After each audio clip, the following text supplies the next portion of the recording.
Well, here we have Princeton students call out dean's liberal bias. Coerces conformity alienates dissenters.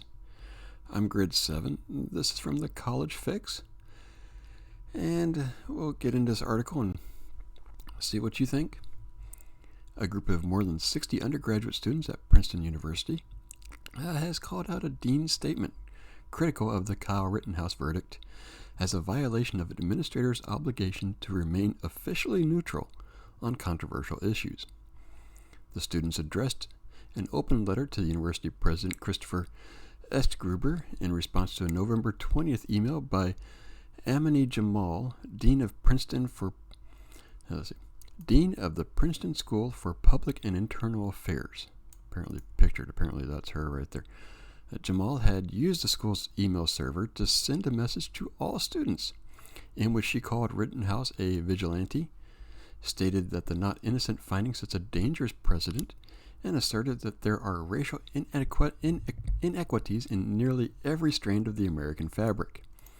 The student's November 24th letter is signed by members of the Princeton Open Campus Coalition and published on the Princetonians for Free Speech website. They write that Jamal's use of her administrative position to advance her views on the case exert pressure on dissenting students to conform. Jamal's official statement, they argued, suppresses honest debate and truth-seeking regarding the case. The writers clarify that they do not object to Jamal's views and uphold her right to advance them as an academic and a citizen. However, they argued, what motivates our letter is a concern about the implications of a university administrator, speaking in her official capacity, promulgating to an entire community of students her moral evaluation of the outcome of the highly publicized and controversial trial.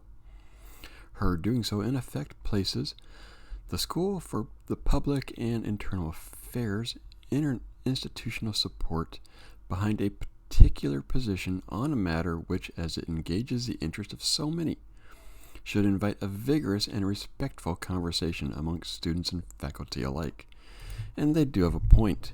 Now, this court case should promote debate.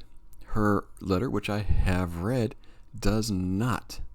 She is pushing her opinion. When you go out and you call them, the leftist talking points, vigilante, it set a dangerous precedent, and all that type of stuff. That's not pushing a debate. No, you're wanting to squelch. Now she also put in race as well.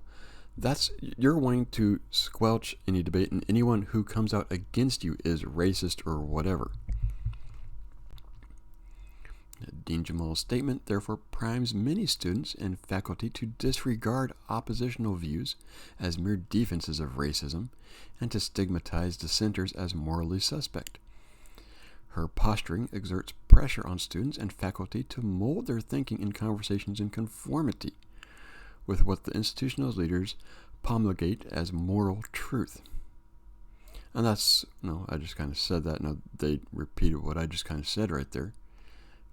She's pushing her thing, and they don't want, like any leftist, they don't want debate. The most fundamental calling of the university administrator, the letter said, is to facilitate an environment where truth-seeking can be fully realized. You would think that, but universities have been going away from that for years now. When an institutional leadership step beyond their facility responsibilities by violating the basic institutional neutrality required of a university, the truth-seeking apparatus suffers a dangerous blow. The two co-signers of the letter, students Abigail Anthony and Myle McKnight, wrote in the National Review in mid-December about its rationale. To students who frequently dissent from campus orthodoxy, statements like Jamal's are as frustrating and alienating as they are inappropriate. All the university officials, especially those at Princeton, have a duty to facilitate an environment conducive to the full realization of the institution's truth-seeking mission. Reasonable neutrality provides a starting point for the fulfillment of that responsibility. And that's actually, a lot of people the students and all that type of stuff say she has her right to her opinion. They're not saying she shouldn't have an opinion. She shouldn't be able to speak that opinion. What they're saying is she should not push that opinion as dean to the rest of the students.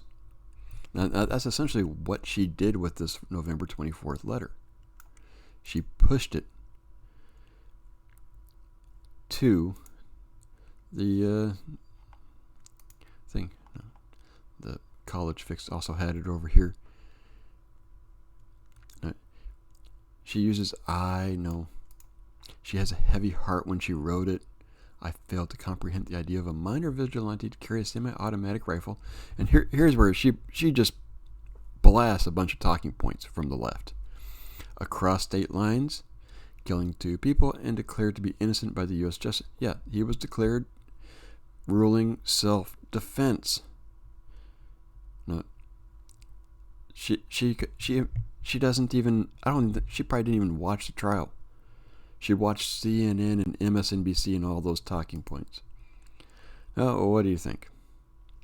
Should a dean be able to express this type of opinion in official emails? No, did she overstep her bounds as dean? Let me know. I'm on YouTube, Rumble, and I'll see you next video.